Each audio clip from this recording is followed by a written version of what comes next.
Good morning, grade sixes, and welcome back to WorksheetCloud. My name is Mrs. Vauget. It's quite a nippy day here where I am in Johannesburg. So wherever you are, I hope you're a little bit warmer than I am. If you do have any questions, remember you can email me at grade6@worksheetcloud.com. Right, so we're jumping into our next part of our lesson. Remember, we were reading from Justin's point of view as Olivia, or otherwise known as Via, her boyfriend's point of view. And he had ended off, they were busy going over words that he has for the play as the main character, and he made a wish with the ladybird or ladybug that they found. Right, the bus stop.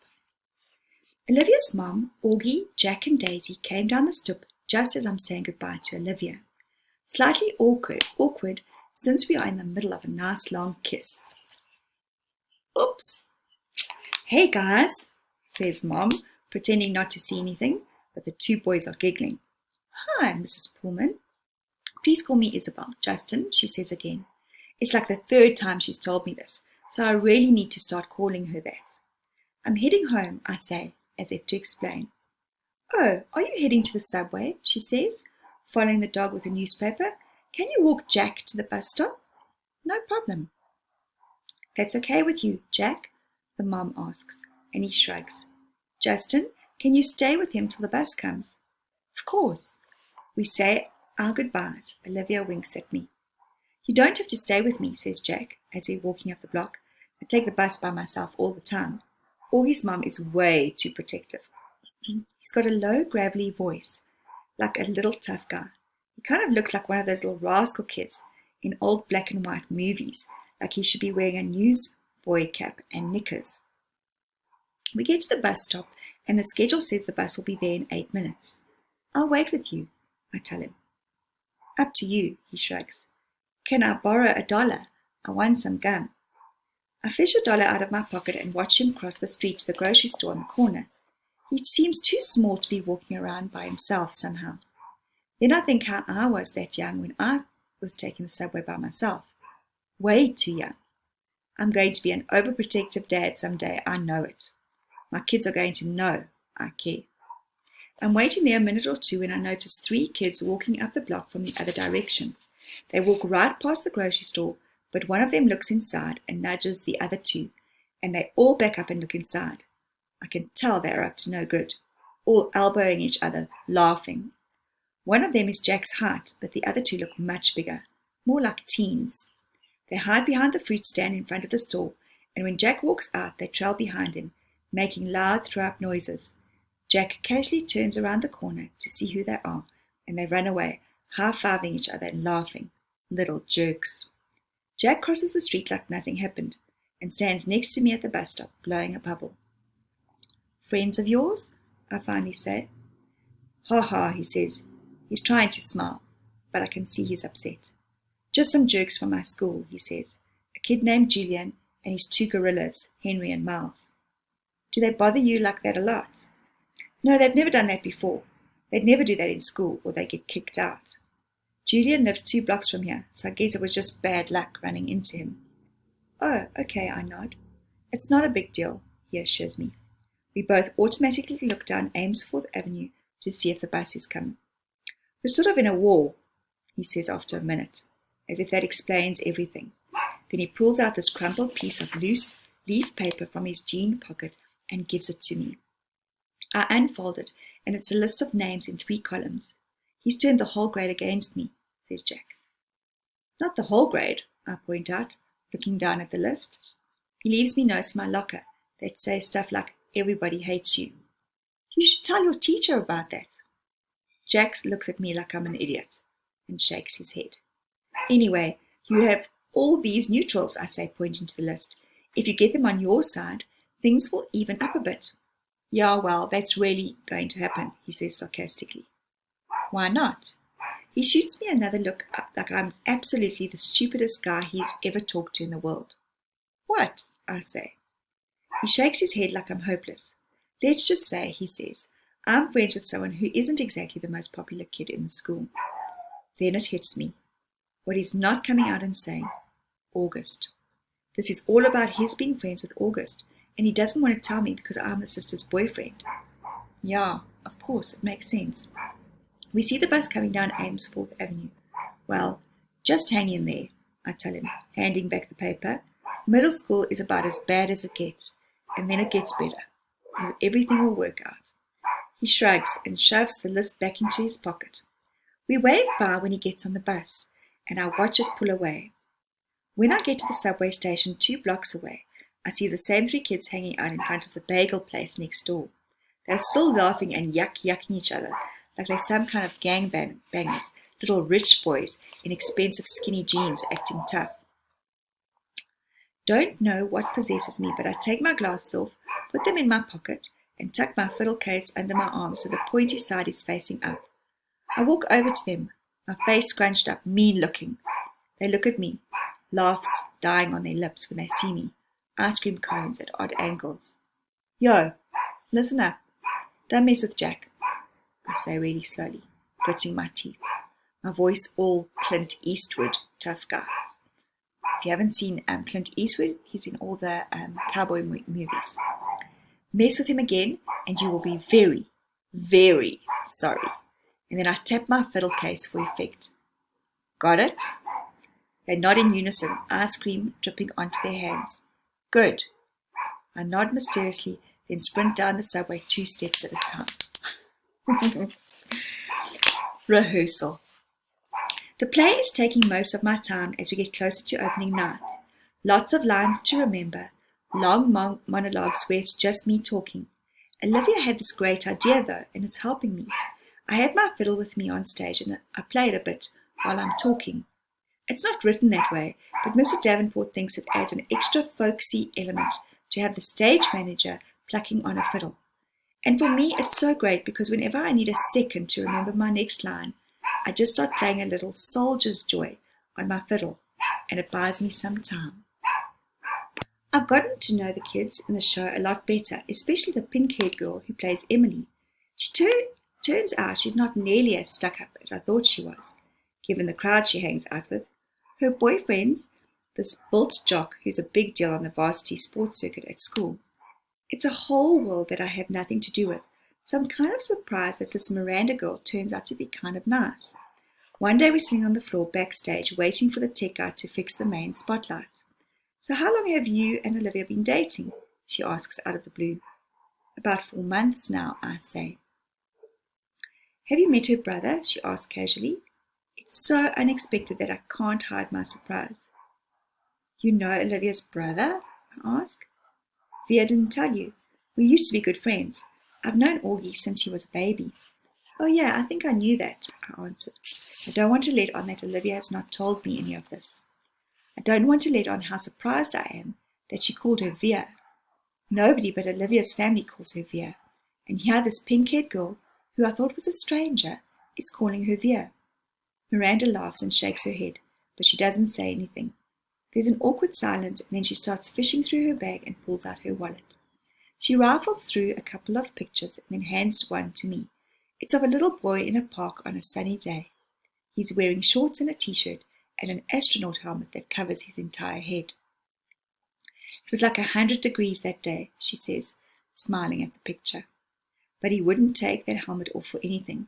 He wore it for like 2 years straight, in the winter, in the summer, at the beach. It was crazy. Yeah, I've seen pictures in Olivia's house.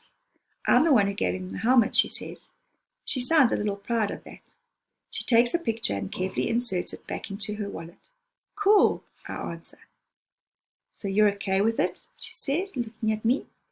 I look at her blankly. Okay with what? She raises her eyebrows, like she doesn't believe me. You know what I'm talking about, she says, and takes a long drink from her water bottle. Let's face it, she continues. The universe was not kind to Augie Pullman. Bird. Why didn't you tell me that you and Miranda Navis used to be friends? I say to Olivia the next day. I'm really annoyed at her for not telling me this. It's not a big deal, she answers defensively, looking at me like I'm weird. It is a big deal, I say. I look like an idiot. How could you not tell me? You've always acted like you don't even know her. I don't know her, she answers quickly. I don't know who that pink-haired head cheerleader is. The girl I knew was a total dork who collected American Girl dolls. Oh, come on, Olivia. You come on. You could have mentioned it to me at some point, I say quietly, pretending not to notice the big fat tear that suddenly rolled down her cheek. She shrugs, fighting back bigger tears. It's okay. I'm not mad, I say, thinking the tears are about me. I honestly don't care if you're mad, she said spitefully. Oh, that's real nice, I fire back. She doesn't say anything. The tears are about to come. Olivia, what's the matter? I say. She shakes her head like she doesn't want to talk about it, but all of a sudden the tears start rolling a mile a minute. I'm sorry, it's not you, Justin. I'm not crying because of you, she finally says through her tears. Then why are you crying? Because I'm an awful person. What are you talking about? She's not looking at me, wiping her tears with the palm of her hand. I haven't told my parents about the show, she says quickly. I shake my head because I don't quite get what she's telling me. That's okay, I say. It's not too late. There are still tickets available. I don't want them to come to the show, Justin, she interrupts impatiently. Don't you see what I'm saying? I don't want them to come. If they come, they'll bring Augie with him, and I just don't feel like... Here she's hit by another round of crying that doesn't let her finish talking. I put my arm around her. I'm an awful person, she says through her tears. You're not an awful person, I say softly. Yes, I am, she sobs. It's just been so nice being in a new school where nobody knows about him, you know? Nobody's whispering about it behind my back. It's just been so nice, Justin. But if he comes to the play, then everyone will talk about it. Everyone will know. I don't know why I'm feeling like this. I swear I've never been embarrassed by him before. I know, I say, soothing her. You're entitled, Olivia. You've dealt with a lot your whole life. Olivia reminds me of a bird sometimes, how her feathers get all ruffled when she's mad, and when she's fragile like this, she's a little lost bird looking for its nest. So I give her my wing to hide under. The universe. I can't sleep tonight. My head is full of thoughts that won't turn off, lines from my monologues, elements of the periodic table that I'm supposed to be memorizing, theorems I'm supposed to be understanding. Olivia, Augie. Miranda's words keep coming back. The universe was not kind to Augie Pullman. I'm thinking about that a lot and everything it means. She's right about that. The universe was not kind to Augie Pullman. What did that little kid ever do to deserve his sentence? What did the parents do, or Olivia? She once mentioned that some doctor told her that the odds of someone getting the same combination of syndromes that came together to make August's face were like 1 in 4 million. So doesn't that make the universe a giant lottery then? You purchase a ticket when you're born, and it's all just random whether you get a good ticket or a bad ticket. It's all just luck.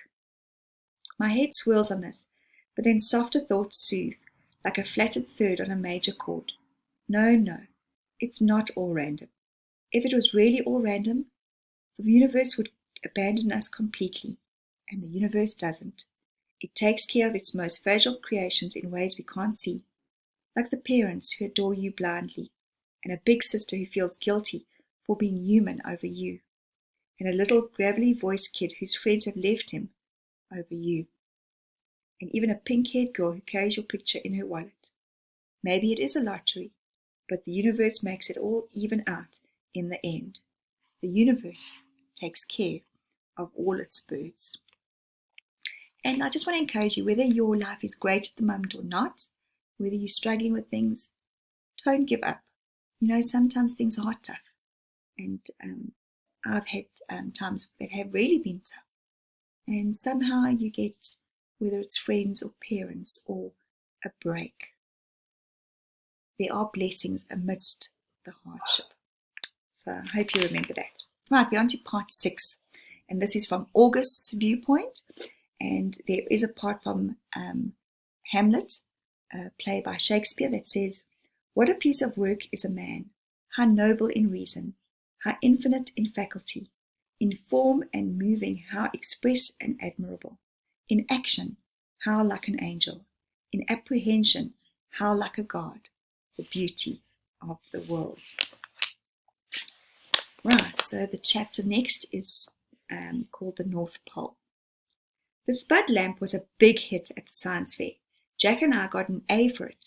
It was the first A Jack got in any class all year long, so he was psyched. All the science fair projects were set up on the tables in the gym.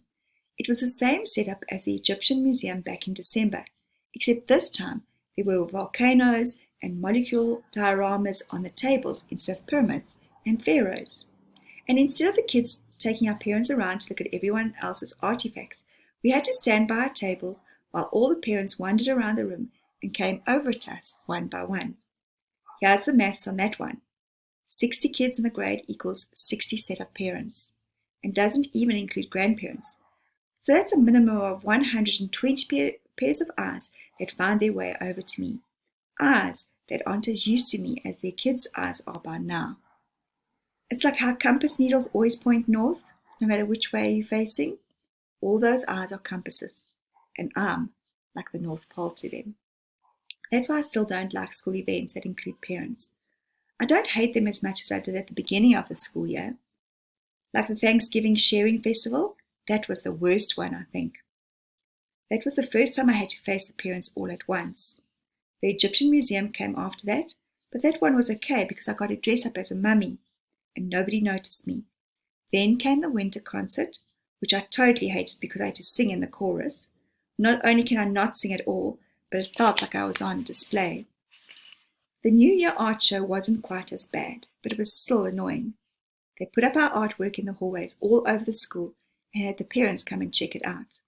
It was like starting school all over again, having unsuspecting adults pass me on the stairway. Anyway, it's not that I care that people react to me. Like I've said a gazillion times, I'm used to that by now. I don't let it bother me. It's like when you go outside and it's drizzling a little. You don't put on boots for a drizzle. You don't even open your umbrella. You walk through it and barely notice your hair getting wet. But when it's a huge gym full of parents, the drizzle becomes like this total hurricane. Everyone's eyes hit you like a wall of water. What a great way that he's describing how he feels. Mom and Dad hang around my table a lot, along with Jack's parents. It's kind of funny how parents actually end up forming the same little groups their kids form. Like my parents and Jack's and Summer's mom all like and get along with each other. And I see Julian's parents hang out with Henry's parents and Miles' parents, and even the two Max's parents hang out together. It's so funny. I told Mom and Dad about it later when we were walking home, and they thought it was a funny observation.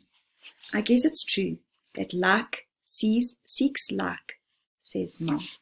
So you choose people that are very similar to you is what it's saying. The Augie doll. For a while, the wall was all we talked about. February was when it was really at its worst. That's when practically nobody was talking to us, and Julian started leaving notes in our lockers. The notes to Jack were stupid, like, "You stink, big cheese, and nobody likes you anymore." I got notes like "freak," and another one said, "Get out of our school, orc." People can be mean, hey guys? Some thought we should report the notes to Miss Rubin, who was the middle school dean, or even Mr. Tushman, but we thought that would be like snitching. Anyway, it's not like we didn't leave notes too, though ours weren't really mean. They were kind of funny and sarcastic. One was, "You're so pretty, Julian, I love you. Will you marry me? Love, Beulah." Another was, "Love your hair, XXX Beulah." Another one was, "You're a babe, tickle my feet, Beulah." Beulah was a made-up person that me and Jack came up with. She had really gross habits, like eating the green stuff in between her toes and sucking on her knuckles. And we figured someone like that would have a real crush on Julian, who looked and acted like someone in a Kids Bop commercial. There were also a couple of times in February when Julian, Miles, and Henry played tricks on Jack. They didn't play tricks on me, I think, because they knew that if they got caught bullying me, it would be a big trouble for them. Jack, they figured, was an easier target. So one time they stole his gym shorts and played monkey in the middle with them in the locker room. Another time, Miles, who sat next to Jack in homeroom, swiped Jack's worksheet off his desk, crumpled it in a ball, and tossed it to Julian across the room. This wouldn't have happened if Miss Petosa had been there, of course, but there was a substitute teacher that day, and subs never really know what's going on. Jack was good about this stuff. He never let them see he was upset, though I think sometimes he was. The other kids in the grade knew about the war, except for Savannah's group. The girls were neutral at first, but by March they were getting sick of it, and so were some of the boys. Like another time when Julian was dumping some pencil sharpener shavings into Jack's backpack, Amos, who was usually tight with them, grabbed the backpack out of Julian's hand and returned it to Jack. It was starting to feel like the majority of boys weren't buying into Julian anymore. Then a few weeks ago, Julian started spreading the ridiculous rumor that Jack had hired some hitman to get him and Miles and Henry. This lie was so pathetic that people were actually laughing about him behind his back. At that point, any boys who had still been on his side now jumped ship and were clearly neutral. So by the end of March, only Miles and Henry were on Julian's side, and I think even they were getting tired of the war by then. I'm pretty sure everyone stopped playing the play game behind my back too. No one really cringes if I bump into them anymore, and people borrow my pencils without acting like the pencils have cooties. People even joke around me now sometimes. Like the other day, I saw Maya writing a note to Ellie on a piece of ugly doll stationery, and I don't know why, but I just kind of randomly said, "Did you know the guy who created the ugly dolls based them on me?" Maya looked at me with her eyes wide open, like she totally believed me. Then, when she realized I was only kidding, she thought it was the funniest thing in the world. "You are so funny, August," she said, and then she told Ellie and some of the other girls what I had just said, and they all thought it was funny too.